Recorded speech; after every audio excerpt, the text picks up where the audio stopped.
ఈరోజు egg fried rice try చేశాను. చాలా బాగా కుదిరింది. సూపర్‌గా వచ్చింది.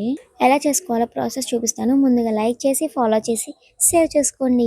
ముందు కొంచెం ఆయిల్ పోసుకున్న తర్వాత ఎగ్స్‌ని అందులో వేసి, ఆ ఎగ్‌ని పొట్టు వచ్చేలాగా బీట్ చేసుకోవాలి. ఆ ఎగ్ పొట్టుగా వచ్చిన తర్వాత వేరే గిన్నెలోకి తీసేసి, మళ్ళీ అదే గిన్నెలో ఆయిల్ పోసుకోవాలి. ఆయిల్ కాగిన తర్వాత ఉల్లిపాయ, పచ్చిమిరపకాయ, కరివేపాకు వేసి బాగా మగ్గనివ్వాలి. క్యాబేజీ, క్యారెట్ వేసిన తర్వాత మసాలా, ఉప్పు వేయాలి. మసాలా ముందుగా వేసుకుని వేయించుకుంటే పచ్చివాసన రాకుండా ఉంటుంది. ఒక 5 మినిట్స్ దాన్ని మగ్గేదాకా మూత వేసుకోవాలి. నేనైతే ఒక టమాటా సాసే వేస్తున్నాను. ఇంకేం వేయట్లేదు.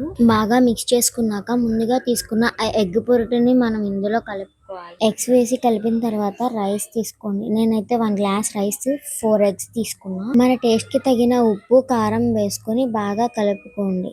లాస్ట్ కి కొత్తిమీర యాడ్ చేయండి. అంతే, చూస్తుంటేనే నోరు ఊరిపోద్ది. అంత బాగుంటుంది. ప్రాసెస్ చూసారు కదా, టేస్ట్ అయితే అదిరిపోయింది. ఇంకా నేను ఆగలేనమ్మా, తినేస్తున్నా. Bye bye.